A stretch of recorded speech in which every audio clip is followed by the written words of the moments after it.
সকল জাতির অধিকার রক্ষা, দখলদারিত্ব গণহত্যা রোধের এবং আমরা দেখেছি রাজা প্রতিদিন যে রক্তপাত, যে ধ্বংস চলছে, আসলে একতা সরকারের ব্যর্থতা নয়, বরং এটি একটি আন্তর্জাতিক ব্যর্থতার ফল। এবং এই ব্যর্থতা শুধু নীরবতার মধ্যেই সীমাবদ্ধ নয়, বরং পশ্চিমা শক্তিবাদের অনেক রাষ্ট্র সরাসরি দখলদার ইসরায়েলকে অস্ত্র, অর্থ, অকূটনৈতিক সহায়তা দিয়ে এই গণহত্যাকে দীর্ঘস্থায়ী করেছে এবং এই বিশ্ব ব্যবস্থা দখলদার ইসরায়েলকে প্রশ্নবিদ্ধ না করে বরং রক্ষা করার প্রতিযোগিতায় নেমেছে। সেহেতু আমরা জাতিসংঘ ও আন্তর্জাতিক সম্প্রদায়ের প্রতি জোরালো দাবি জানাচ্ছি, এক, শাওনবাদী ইসরায়েলের ধ্বংসস্তূপে সেই মুখোশ শুরু করেছে। আমাদের দ্বিতীয় দাবিগুলো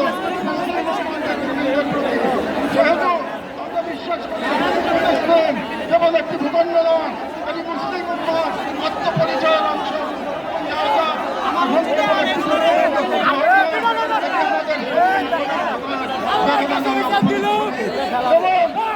প্রতিটি সদস্য, প্রতিটি রাষ্ট্র এবং প্রতিটি নেতৃত্বের অর্পিত সেই আমানত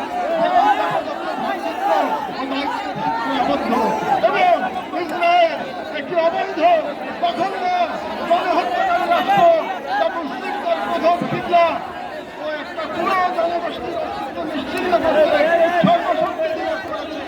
এবং ভারতের হিন্দুত্ববাদ আমরা এই অঞ্চলে যাই মুসলমানদের বিরুদ্ধে সুপরিকল্পিত দমন নির্যাতন চালিয়ে যাচ্ছে।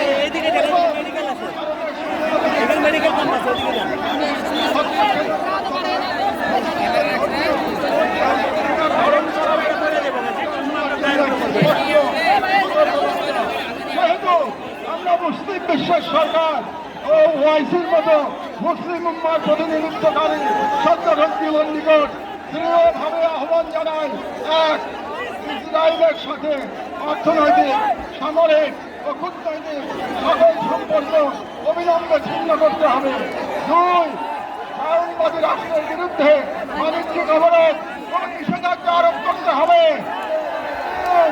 সাধারণ মুসলিম জনগণের পাশে চিকিৎসা, খাদ্য, আবাসন ও প্রতিরক্ষা সহযোগিতা সহ সর্বাত্মক সহযোগিতা নিয়ে দাঁড়াতে হবে। চার, আন্তর্জাতিক পর্যায়ে ইসরায়েলকে একঘরে করতে সক্রিয় কূটনৈতিক অভিযান শুরু করতে হবে। কালার এক্সপার্ট, জর্জ স্যাপ এবং মাইল্ড অন হ্যান্ডস টেকনোলজি সমৃদ্ধ অরিক্স ক্রিস্টাল ওয়াশ আপনার লন্ড্রি এক্সপার্ট।